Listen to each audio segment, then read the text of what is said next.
Movie review of పాలిగాని tax 2 hours 2 minutes run టైంతో ఆహాలో స్ట్రీమింగ్ అవుతున్న ఈ మూవీని చూశాక నాకైతే పర్వాలేదు, బాగుంది గైస్ మూవీ. ఓటీటీయే కాబట్టి తప్పకుండా ఒకసారి ట్రై చేయవచ్చు. ఇక మూవీ యొక్క స్టోరీ లైన్ విషయానికి వస్తే, బాలుగాని ట్యాక్స్ అనే ఒక థియేటర్లో అడల్ట్ కంటెంట్ ఉన్న సినిమాను వేస్తాడు మన హీరో అలియాస్ బాలు. బాలుకి ఒక పెద్ద సినిమా వేసి హౌస్ఫుల్ చెయ్యాలన్నదే తన కోరిక. అనుకోకుండా ఒక సంఘటన జరుగుతుంది. మరి ఆ సంఘటన ఏమిటి, మరి థియేటర్ని హౌస్ఫుల్ చేశాడా లేదా అన్న విషయాలు మూవీ చూసే తెలుసుకోవాలి. ఇది మూవీ యొక్క స్టోరీ లైన్.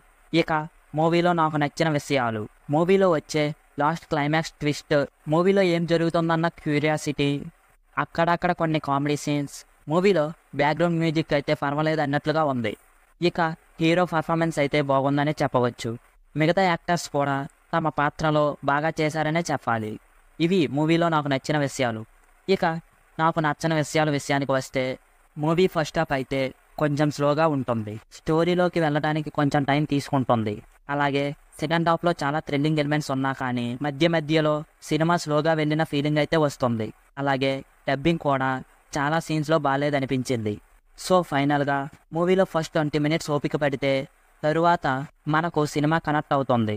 అలాగే ఒక డీసెంట్ థ్రిల్లర్ కామెడీ డ్రామాగా చెప్పవచ్చు. మూవీ చూసాక ఇది నా ఒపీనియన్. ఓటీటీయే కాబట్టి తప్పకుండా ఒకసారి ట్రై చేయవచ్చు. అలాగే ఎవరైనా మూవీ చూసి ఉంటే మీకు మూవీ ఎలా అనిపించిందో మాతో కామెంట్ బాక్స్లో షేర్ చేసుకోండి. అలాగే మా రివ్యూ నచ్చినట్లయితే వీడియోకి ఒక లైక్ చేసి మన ఛానల్ని సబ్స్క్రైబ్ చేస్తారని కోరుకుంటున్నాము. మళ్ళీ ఇంకో మంచి వీడియోతో కలుద్దాం. Thanks for watching. జై హింద్. మూవీ